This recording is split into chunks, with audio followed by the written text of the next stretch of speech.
Post-Soviet Russia was the Wild West. Capitalism arrived overnight, and 150 million people had no idea how money actually worked. Enter Sergey Mavrodi. He didn't look like a Wall Street shark.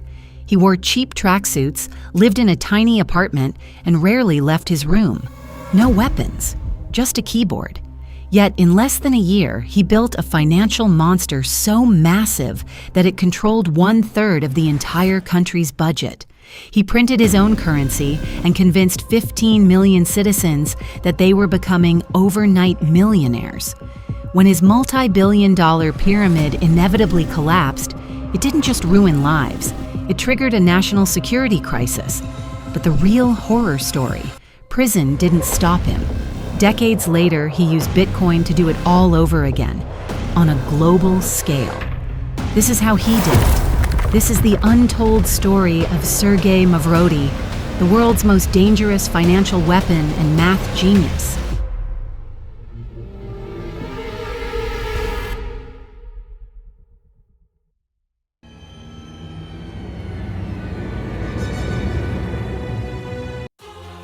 University math dropout could single-handedly fool an entire fragmented nation. We have to go back to the unprecedented economic and social collapse of the late 20th century. In December 1991, the Soviet Union dissolved in a matter of days. For 70 years under the strict communist regime, private property was not just illegal, it was a severe criminal offense, punishable by long imprisonment.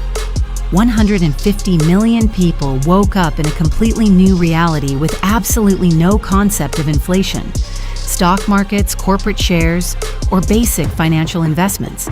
They were a completely blank slate, the perfect laboratory for an apex predator. A simple arithmetic calculation is performed. So we worked normally 6 months. After 6 months, we recruited 10 million depositors. In Russia, 150 million, that is 150 million. Well, we will assume that 100 million potential shareholders there, well, we will... Then came the period known as a shock therapy, a brutal, lightning-fast, and devastating transition from a state-planned economy to wild, unregulated capitalism. To theoretically distribute state property to the public, the government issued vouchers to every single citizen, privatization checks that supposedly guaranteed a share in the future profits of massive factories, oil wells, and Siberian mines. But there was one major problem. The country was plunged into extreme poverty, and people were literally starving. Wages went unpaid for months at a time. Why would a hungry person keep a piece of paper promising a share in a Siberian steel mill 5 or 10 years down the line when their family had no food today? The future Russian oligarchs understood this human desperation instantly. They set up tables right at supermarket doors, buying up these trillion-dollar vouchers from desperate citizens for absolute pennies. They were literally exchanging the future industrial wealth of the nation for a single bottle of vodka or a loaf of bread. The entire country was privatized for next to nothing. But while the oligarchs fought bloody, violent wars over physical factories, raw materials, and precious metals, Sergey Mavrodi targeted something far more valuable. He targeted the human mind and psychological desperation. Mavrodi was not just a mathematician. He was a brilliant, radical misanthrope and a total recluse. He deeply despised humanity but understood its psychological weaknesses better than anyone else on Earth. Sitting in his cluttered Moscow apartment among dozens of aquariums filled with rare, predatory fish, he calculated the mathematical formula for perfect economic chaos. Mavrodi realized a fundamental law of human nature. In a society suffering from absolute total financial illiteracy, the mere illusion of quick, effortless wealth is valued hundreds of times higher than actual oil or gold in the ground. All he needed to do was make a broken nation believe in a miracle. And so, he created one. I'll reiterate my point. Since my aim is to assist the nation, my desire is to reshape the entire global financial system. This, I believe, is an extraordinarily bold but fair vision. My ambition is a financial apocalypse, and I've embraced it.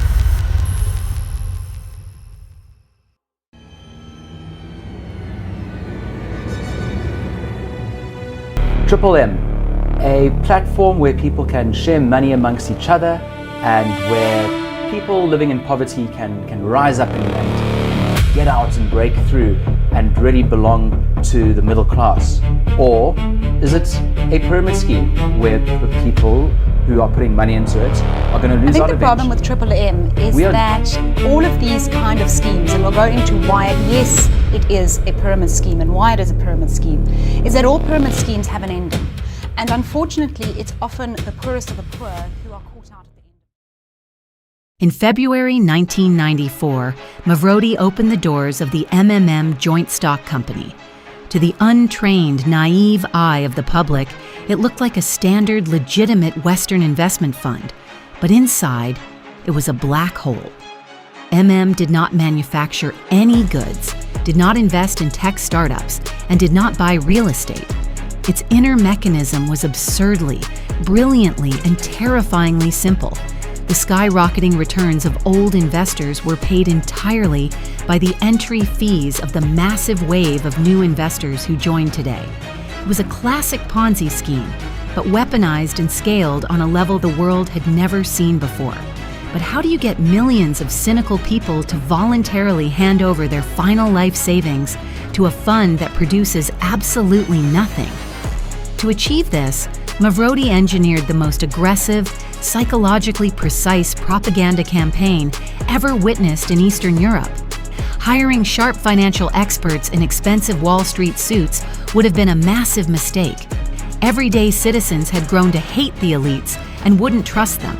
Instead, Mavrodi hired professional actors and created a fictional character named Leonya Golubkov. He was a simple, plain-spoken, ordinary worker who wore a cheap stretch sweater and spoke a language every single person could immediately understand. Every night, as the entire nation gathered in front of their television screens for the evening news, Leonya Golubkov told his ongoing story in short commercial blocks. In the first commercial, he bought his wife new shoes using his dividends from MMM. A month later, a premium fur coat, then a brand new car, and finally, a massive house in Paris.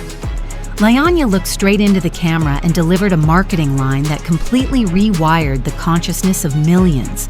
I am not a freeloader, I am a partner. It was the perfect hypnotic fairy tale for a nation that had lived in forced poverty for generations. If this ordinary, everyday guy could get rich effortlessly, it meant anyone could do it. This was a real discovery, yes, you see, and this image mentally from, so to speak, a very close image, so to speak, a recognizable hero. The blow is simply to the very point. It was done brilliantly, as far as I remember. Developed in two stages. This is the first stage, this M, which means that privatization checks were accepted and there was such a limited emission. However, overall, several remarkable investment projects were undertaken. I vividly recall the initial advertisement, even preceding the videos, showcasing one of the most impactful investment enterprises. When the Russian government finally realized the existential scale of the threat and tried to halt Mavrodi, claiming MMM lacked a legal license to issue official stock, the mathematician pulled off his most daring move. He simply bypassed the law altogether. Mavrodi stopped selling stocks entirely and began printing what he called MMM tickets. They weren't official securities under any financial law. They were just pieces of cheap colored paper featuring a portrait of Mavrodi himself staring out through his signature thick glasses. He set the price of these tickets personally, unilaterally, twice a week, every Tuesday and Thursday, and that price only went up. Mavrodi announced the rules of his own game. Tickets today are always more expensive than they were yesterday. He guaranteed investors insane, mathematical growth. Their capital would double every single month. the entire country plunged into a state of mass economic psychosis. People began treating the paper tickets with Mavrodi's portrait as a far more reliable, stable currency than the official Russian ruble or even the US dollar.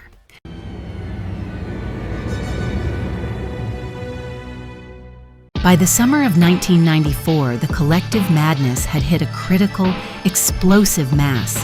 Every single day, hundreds of thousands of desperate people lined up outside MMM's central headquarters in Moscow.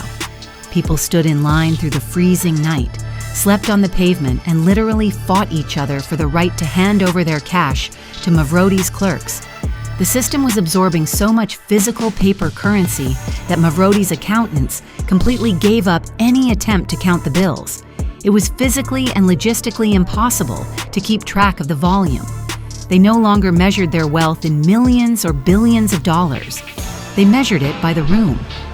According to eyewitness accounts and later police records, Mavrodi's administrators would look at a floor plan of the building and casually remark, "All right, in the left wing we have 3 rooms packed with cash all the way to the ceiling, and down in the basement we have another 5 rooms full."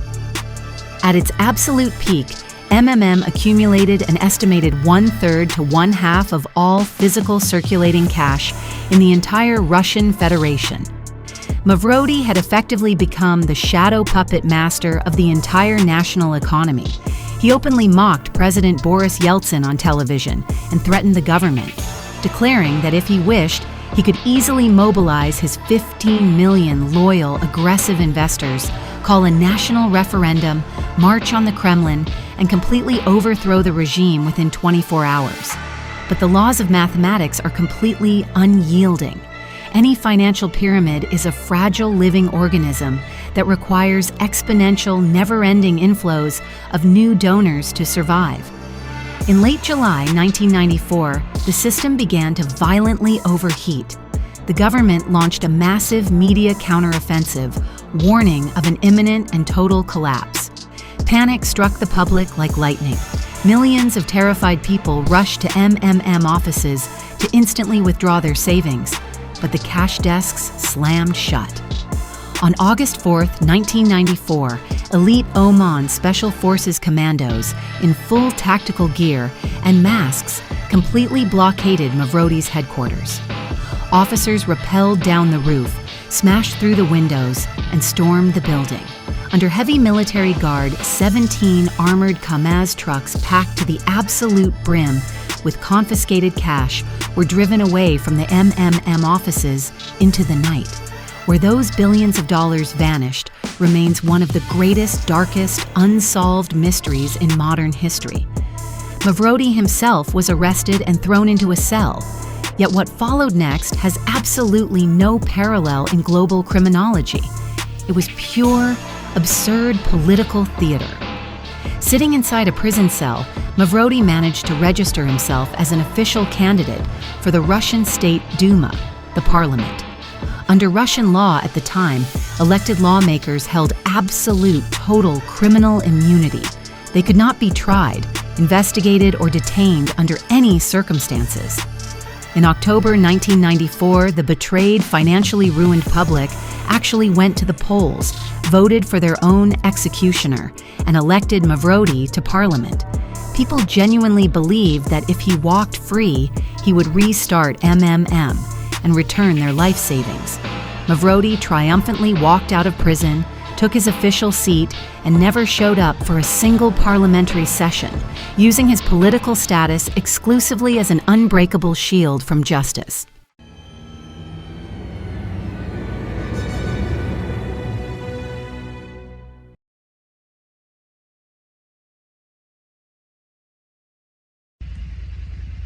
The revived MM after 3 years foretells an inevitable financial apocalypse, but there is still much we can actively strive to accomplish.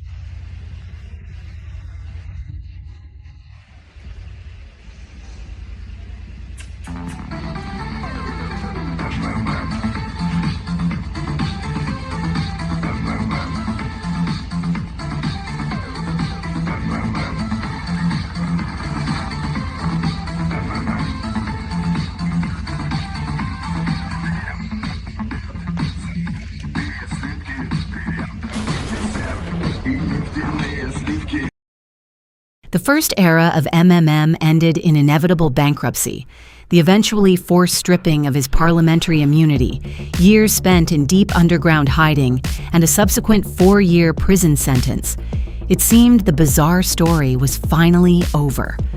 Global media and financial historians wrote Sergey Mavrodi off as a temporary relic of the chaotic, lawless Russian 90s, but they made a fatal, arrogant error. They failed to realize that Mavrodi was not just a common con man. He was a visionary of malicious financial engineering. He was simply waiting for global technology to catch up with his dark mathematical ambitions. In 2011, upon his final release from prison, Mavrodi announced the launch of a terrifying new project, MMM Global. But this time, he didn't need physical offices, military trucks to haul paper cash, or national television commercials. He had the internet, digital automation, and cryptocurrency. Mavrodi completely ignored Russia, where his name was already synonymous with national betrayal, and targeted the developing markets of Asia, South America, and Africa. Places where billions of people remained financially vulnerable, lacked access to stable banking, and still desperately believed in economic miracles. His new global campaign was wrapped in the clever ideology of economic warfare. Mavrodi positioned himself as a financial messiah, a digital age Robin Hood. He claimed his ultimate goal was to build a decentralized financial social network that would systematically dismantle the predatory global banking system led by Wall Street and the U.S. Federal Reserve, freeing humanity from modern debt slavery. And he found the perfect untouchable weapon for this: Bitcoin. In 2015, MMM Global made purchasing cryptocurrency a mandatory condition for participating in the pyramid. Millions of people worldwide began buying Bitcoin en masse to send it into Mavrodi's digital system under the promise of a 30% monthly return. This caused a massive tectonic shift in the young, vulnerable crypto market. Leading global financial analysts agree that Mavrodi's massive expansion into China and India single-handedly triggered a colossal pump in the price of Bitcoin in late 2015, driving its exchange rate from $200 to over $450 in a matter of weeks due to the unprecedented transaction volumes forced by his pyramid. The scale of the disaster in Africa was devastating and heartbreaking. In Nigeria alone, over 3 million people joined MMM Global, ranging from poor market traders to high-ranking police officials and politicians.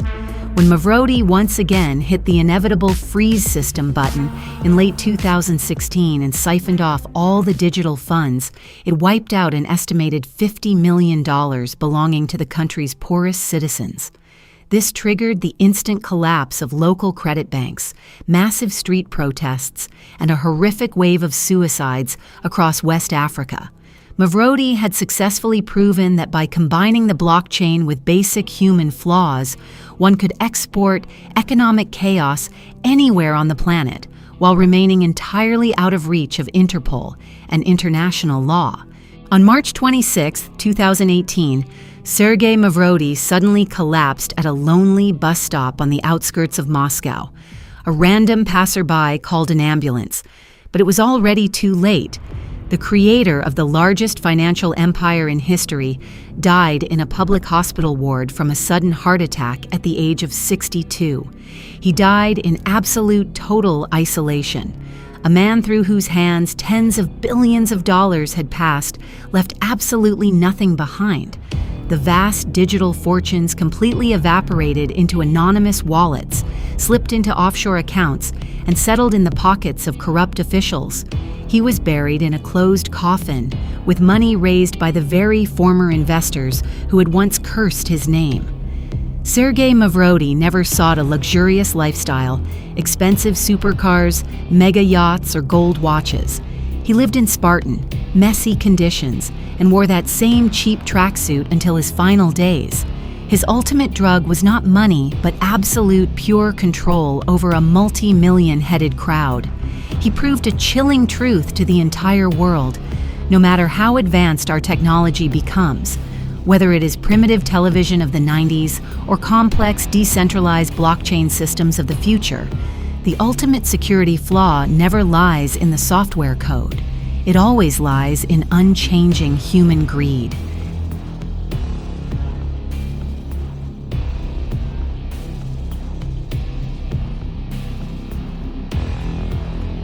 First and foremost, the most puzzling aspect is that about a month before the events, he completely ceased communication, despite being constantly in touch prior to that. This raised serious concerns for me. Allow me to delve deeper into the entire situation. Moreover, the circumstances of his death were highly suspicious in my view. Very strange. Well, don't you find it, Dmitry? They are very strange and... Of course. So naturally the question arises, how can anyone truly believe this? Honestly, I don't know a single rational person who could accept it as credible. Well, maybe the average resident of the Russian Federation can believe this. Let's assume for a moment that your theory regarding the murder of Sergey Mavrodi is valid. Then who exactly would have committed such an act, and for what reason? What possible motive could someone have to target a figure as prominent as he was? There could potentially be an enormous variety of motives. For one, he controlled a significant amount of cryptocurrencies. In fact, I believe he was among the major cryptocurrency holders within the Russian Federation. How much?